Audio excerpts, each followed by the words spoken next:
नमस्कार, हिमाचल दस्तक में आपका स्वागत है। मैं हूं स्मृति भारद्वाज। पेश है आज दिन भर की प्रमुख खबरें। हिमाचल प्रदेश के सरकारी स्कूलों में एक सप्ताह से वोकेशनल शिक्षा ठप पड़ी हुई है।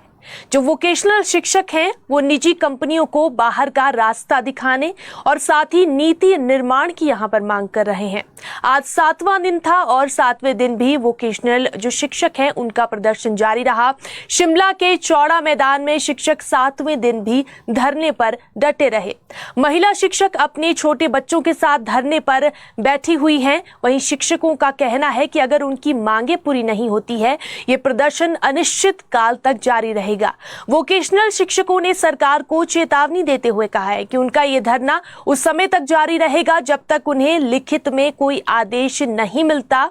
शिक्षा विभाग की ओर से उन्हें सरकार के साथ वार्ता का 12 नवंबर को न्योता मिला है, लेकिन वार्ता के लिए उन्हें अपना धरना समाप्त करना होगा। तो ऐसे में शिक्षा विभाग द्वारा वार्ता के लिए धरना समाप्त करने की शर्त शिक्षकों को अब कतई मंजूर नहीं आ रही है। शिक्षकों का यहाँ पर यह कहना है कि सरकार उन्हें लिखित में कोई सकारात्मक जवाब दे तभी वो अपना जो धरना प्रदर्शन वो कर रहे हैं वो खत्म करेंगे।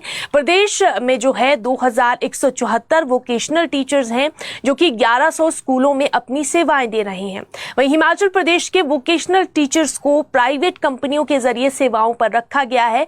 ऐसे में जो शिक्षक हैं वो अब प्राइवेट कंपनियों को बाहर रखने की बात यहाँ पर कह रहे हैं। उनकी ये मांग है कि निजी कंपनियों को बाहर कर उन्हें शिक्षा विभाग में ही अब मर्ज कर दिया जाए। वहीं वोकेशनल शिक्षक संघ के महासचिव नीरज बंसल ने कहा कि उनका धरना वो 7 दिनों से जारी है। इस दौरान उनकी प्रदेश परियोजना अधिकारी से भी बात हुई। सरकार वार्ता के लिए तैयार है, लेकिन शर्त ये है कि शिक्षकों को अपना जो धरना है वो समाप्त करना होगा। उसके बाद ही शिक्षा मंत्री से उनकी बात हो सकेगी।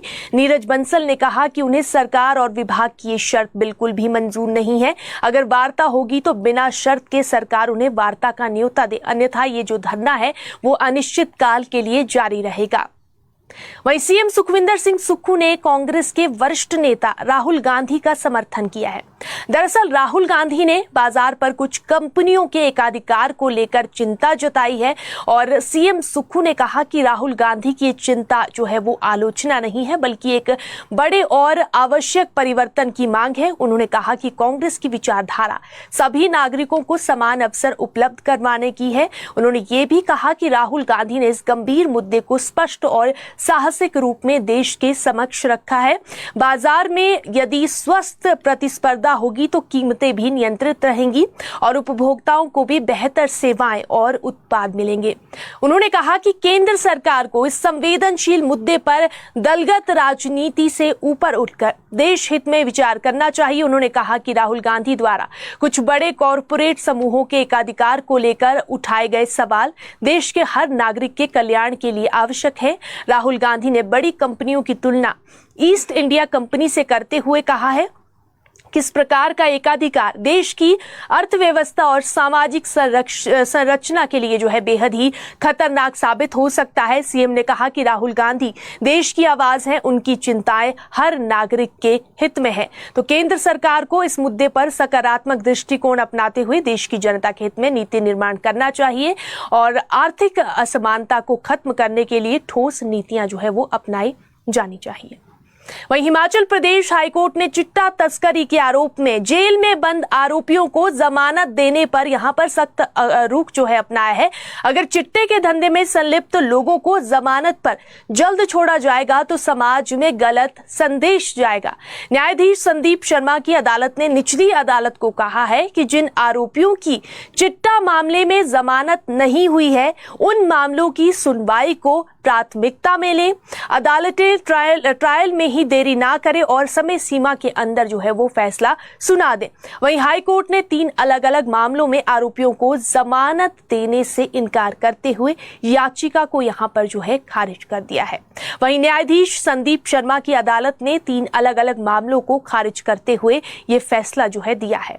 यहाँ पर जो पहला मामला है वो कुल्लू के बंजार का है। पुलिस ने आरोपी छोटू लाल से 3 किलोग्राम चरस को बरामद किया और यहाँ पर पुलिस ने एनडीपीएस एक्ट के तहत एफआईआर दर्ज की और आरोपी को जो है गिरफ्तार किया। तो ये आरोपी जो है वो साल 2023 दिसंबर के बाद से जेल में बंद है और पुलिस ने इस मामले में कोर्ट में चालान पेश भी कर दिया है। वहीं आरोपी ने कहा है कि हाईकोर्ट में जो है याचिका दायर की थी और वो जो है 1 साल से जेल में बंद है और इस आधार पर उसे जमानत दे दी जाए। वहीं जो दूसरा मामला है वो जिला कुल्लू के भुंतर का है। पुलिस ने आरोपी ज्ञानचंद से 1.302 किलोग्राम चरस बरामद की। वहीं पुलिस ने एनडीपीएस एक्ट के तहत एफआईआर दर्ज की और आरोपी को जो है गिरफ्तार किया। तो इस साल जनवरी महीने से ये जो आरोपी है ये जेल में बंद है। तीसरे मामले की बात कर ले तो तीसरा मामला जो है वो पुलिस सदर शिमला का है। पुलिस ने आरोपी संतोष कुमार को 7.98 ग्राम चिट्टा जो है यहाँ पर इससे बरामद किया और आरोपी अप्रैल माह से जेल में बंद है। पुलिस ने एनडीपीएस के तहत एफआईआर दर्ज की और आरोपी को जो है गिरफ्तार किया। तो यहाँ पर जनवरी से जो है ये आरोपी यहाँ पर बंद है और कोर्ट ने इन तीनों मामलों में जो है आरोपियों की जो जमानत है उसको खारिज कर दिया है और ट्रायल कोर्ट को ऐसे मामलों में जल्दी से जल्दी सुनवाई करने के आदेश भी जो है वो दिए हैं। हिमाचल प्रदेश राज्य विद्युत बोर्ड के कर्मचारियों का सुक्खू सरकार पर गुस्सा फूट रहा है। वहीं अब बिजली बोर्ड से सेवानिवृत्त कर्मचारियों की भी सरकार के प्रति नाराजगी नजर आ रही है। रिटायर्ड जो कर्मचारी हैं उनका ये कहना है कि 125 यूनिट फ्री बिजली देकर पहले ही पूर्व जयराम सरकार ने बिजली बोर्ड को खोखला कर दिया है और अब सुक्खू सरकार भी उसी नक्शे कदम पर जो है चल रही है। वहीं बोर्ड के कर्मचारियों व पेंशनरों की किसी भी सरकार को यहां पर चिंता नहीं है। ये आरोप विद्युत बोर्ड से रिटायर्ड कर्मचारियों ने गेट मीटिंग के दौरान जो है लगाए हैं। रिटायर्ड कर्मचारियों की बैठक जो है एक आज मंडी में हुई जिसमें पूरे प्रदेश के सैकड़ों जो पेंशनर्स हैं उन्होंने हिस्सा लिया। बिजली बोर्ड पेंशनर्स फोरम के राज्य अध्यक्ष केएस गुप्ता ने कहा कि हिमाचल प्रदेश सरकार पेंशनर्स को ना तो समय पर पेंशन दे पा रही है और ना ही उन्हें अन्य जो वित्तीय लाभ है वो यहाँ पर सरकार की तरफ से मिल पा रहे हैं। वहीं सरकार ने 75 वर्ष की आयु पूरी कर चुके सभी रिटायर्ड कर्मचारियों को पूरा एरियर जारी करने का ऐलान किया है, लेकिन बिजली बोर्ड प्रबंधन ने इसे जारी नहीं किया है। ये रिटायर्ड कर्मचारियों की मांगे नहीं है बल्कि अधिकार है जिसे सरकार और बोर्ड प्रबंधन को देना ही होगा। उन्होंने कहा कि 12 नवंबर को फोरम के पदाधिकारियों की बोर्ड प्रबंधन के साथ बैठक है और अगर इस बैठक में पेंशनर्स के हक में फैसला नहीं आता है तो फिर बोर्ड प्रबंधन और सरकार पेंशनर्स का एक्शन जो है यहाँ पर देखेंगे। उन्होंने कहा कि अपने अधिकारों को पाने के लिए पेंशनर सड़कों पर भी उतरने से गुरेज बिल्कुल नहीं करेंगे। वहीं मुख्यमंत्री सुखविंदर सिंह सुक्खू के निर्देशों पर कल बिजली बोर्ड के प्रबंधन के साथ कर्मचारियों व अभियंताओं के ज्वाइंट फ्रंट की बैठक जो है वो होने जा रही है और ज्वाइंट फ्रंट के नेता बोर्ड के एमडी संदीप कुमार व अन्य अधिकारियों के साथ सभी जो मसले हैं उन पर जो है चर्चा करेंगे। वहीं सीएम ने प्रबंधन को इस बैठक में चर्चा कर अपनी रिकमेंडेशन देने के लिए यहां पर कहा है। दरअसल ये जो बिजली बोर्ड में समाप्त किए गए इंजीनियर हैं इनके 51 पदों के फैसले और इस पर जो है पुनर्विचार करने, बिजली बोर्ड से निकाले गए 81 आउटसोर्स ड्राइवरों की सेवाएं जारी रखने, ड्राइवरों की छंटनी ना करने, बिजली बोर्ड में ओपीएस को लागू करने की मांग जो है इनके द्वारा की जा रही है। और अब देखना होगा कि इसमें बिजली बोर्ड के अधिकारी किस तरह का रुख जो है रखते हैं, क्योंकि जॉइंट फ्रंट का संघर्ष जो है उसी पर आगामी समय में निर्भर करेगा।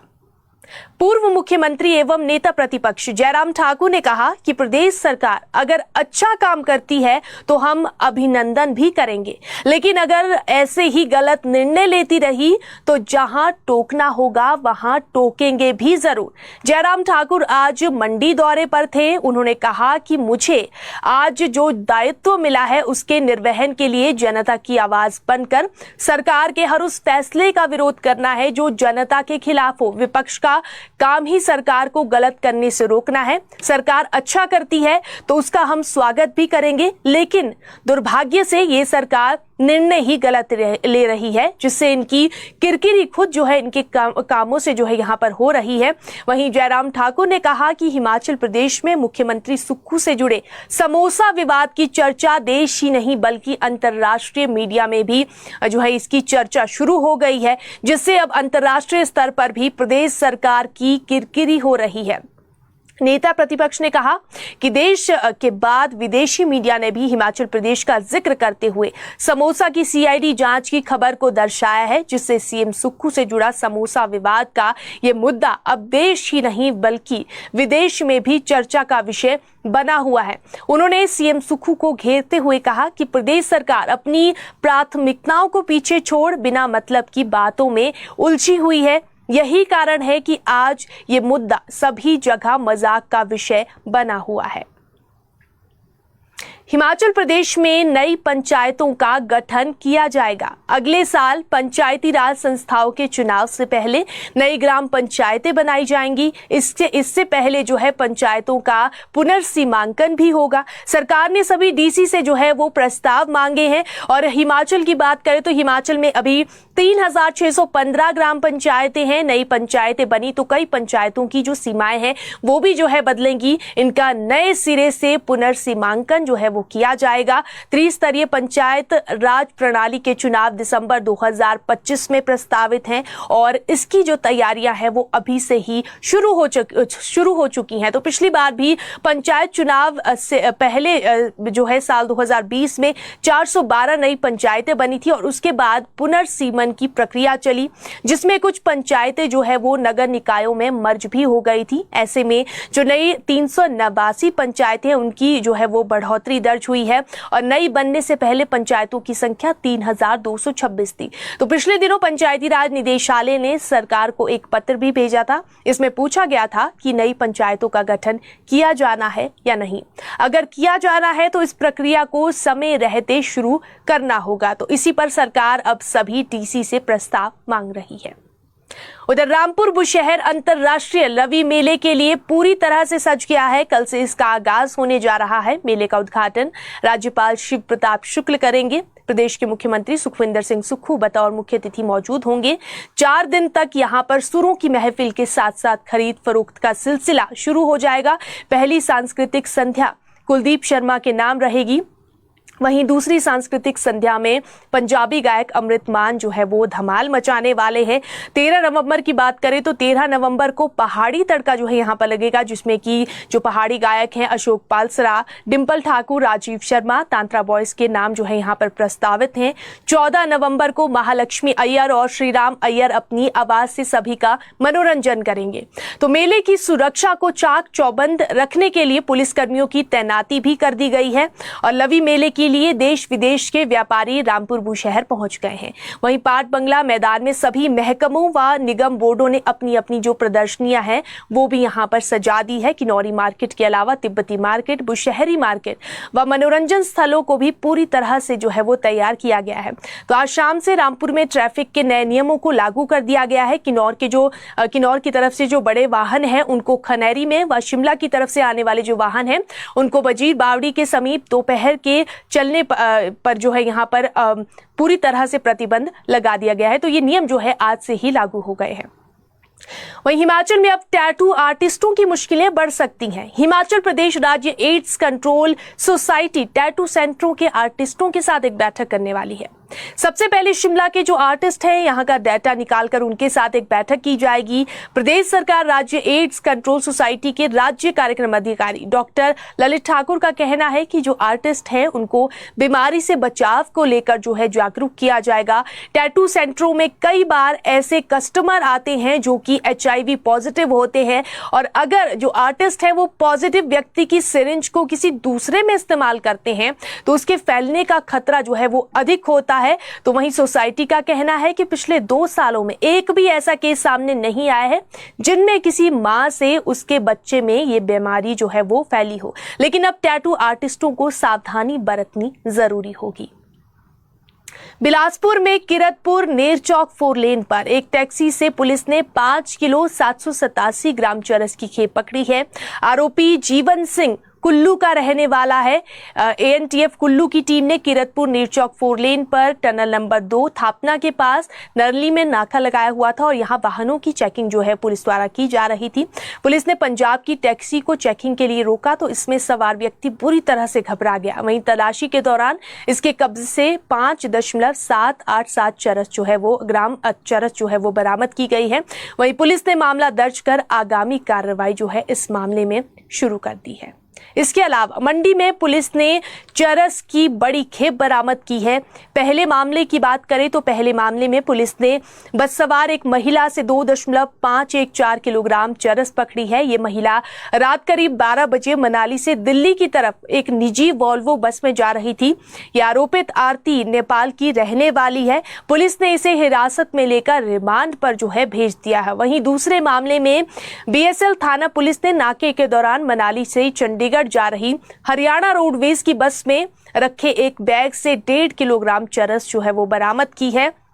बैग किसका है इसको लेकर कुछ भी पता यहां पर फिलहाल नहीं चल पाया है। पुलिस ने इसके खिलाफ जो है मामला जो है दर्ज कर लिया है और जांच पुलिस द्वारा जारी है। सोलन के कंडा घाट में एक व्यक्ति की तीसरी मंजिल से गिरने के कारण मौत हो गई है। मृतक सदानंद वाकना घाट का रहने वाला था। सदानंद का कैची मोड़ वाकना घाट में 4 मंजिला मकान है। वो अपने मकान की तीसरी मंजिल के छज्जे में प्लस्तर कर रहा था और इसी दौरान अचानक वो नीचे गिर गया, जिस कारण उसे गंभीर चोटें आई और इससे जो है उसकी जो है मृत्यु हो गई। वहीं पुलिस मामले में आगामी कार्रवाई कर रही है। अब बात करते हैं हिमाचल प्रदेश में मौसम की। हिमाचल में घने कोहरे को लेकर मौसम विज्ञान केंद्र ने येलो अलर्ट जारी किया है। बिलासपुर, सुंदरनगर और मंडी में घना कोहरा पड़ने की चेतावनी जो है वो जारी की गई है। वहीं लोगों को एहतियात बरतने और सावधानी पूर्वक वाहन चलाने के लिए जो है कहा गया है। वहीं आगामी 4 व 5 दिनों के बाद तेजी से तापमान में जो गिरावट है वो दर्ज की जाएगी। इससे लोगों को चुभने वाली ठंड का सामना आने वाले दिनों में करना पड़ सकता है। वहीं मौसम विज्ञान केंद्र ने आज मध्य व उच्च पर्वतीय इलाकों में हल्की बारिश और बर्फबारी की संभावना जताई है। 12 और 13 नवंबर को राज्य में फिर से मौसम साफ बना रहेगा, जबकि 14 से दोबारा मौसम जो है वो करवट बदलेगा। वहीं मध्य व उच्च पर्वतीय इलाकों में हल्की बारिश और बर्फबारी होने को लेकर भी यहाँ पर संभावना है और आने वाले दिनों में जो है बारिश और बर्फबारी होगी। पिछले 1.5 माह से राज्य में बारिश नहीं हुई है और जिससे कि सूखा पड़ रहा है। तो ऐसे में अगर बारिश होती है तो राज्य एकाएक ही ठंड की चपेट में आ जाएगा। बीते 24 घंटों की बात कर ले तो इस दौरान टेम्परेचर में ज्यादा बदलाव रिकॉर्ड नहीं किया गया है। ताबो की बात कर ले तो ताबो में जो तापमान है वो माइनस में से नीचे चला गया है। यहाँ पर -3.5 डिग्री सेल्सियस दर्ज किया गया है। सबसे ज्यादा तापमान भुंतर में 28.5 डिग्री सेल्सियस जो है वो दर्ज किया गया है। फिलहाल के लिए इतना ही। इसी तरह हिमाचल प्रदेश की तमाम बड़ी खबरों के लिए देखते और पढ़ते रहे हिमाचल दस्तक। नमस्कार।